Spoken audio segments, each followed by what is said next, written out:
सिंध से खैबर पख्तूनख्वा तक आवाम सड़कों पर। आखिर मुल्क भर में अचानक एहतजाज क्यों भड़क उठा? अब देख रहे हैं राइट्स जस्टिस। मैं हूं आपका मेजबान सैयद बलाज अली। जारी है सिंध, बलूचिस्तान, खैबर पख्तूनख्वा और दीगर इलाकों में आवाम बड़ी तादाद में सड़कों पर निकल आए। इन एहतजाजी मुजाहरों में महंगाई, बढ़ते टैक्सेस, पेट्रोल की कीमतों में इजाफे, लाकानूनियत और इमरान खान की रिहाई के मुतालबात नुमाया रहे।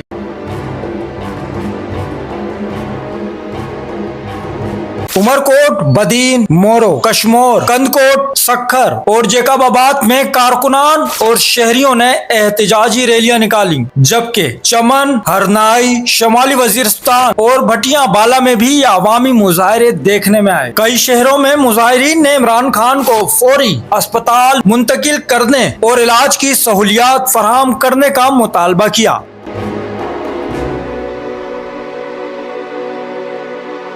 बाज मकामात पर कैदे तन्हाई के खिलाफ भी शदीद नारेबाजी की गई। जाफराबाद प्रेस क्लब के बाहर भी एहतजाज किया गया, जहां मुजाहिरीन ने फौरी रिहाई का मुतालबा दोहराया। सक्कर और जेकाबाबाद में रहनुमाओं ने अवामी मसाइल और महंगाई को हुकूमत की नाकामी करार दिया। सियासी तज्जियाकारों के मुताबिक अगर ये एहतजाजी सिलसिला मजीद बढ़ता है, मुल्की सियासी सूरत हाल पर इसके गहरे असरात मुरतब हो सकते हैं, खास तौर पर महंगाई और सियासी कशीदगी के माहौल में। अवामी रद्द-ए-अमल हुकूमत के लिए बड़ा चैलेंज बन सकता है। आप क्या समझते हैं, क्या ये एहतजाज मजीद शिद्दत इख्तियार करेगा या सूरत हाल काबू में आ जाएगी? अपनी राय कमेंट में जरूर दें।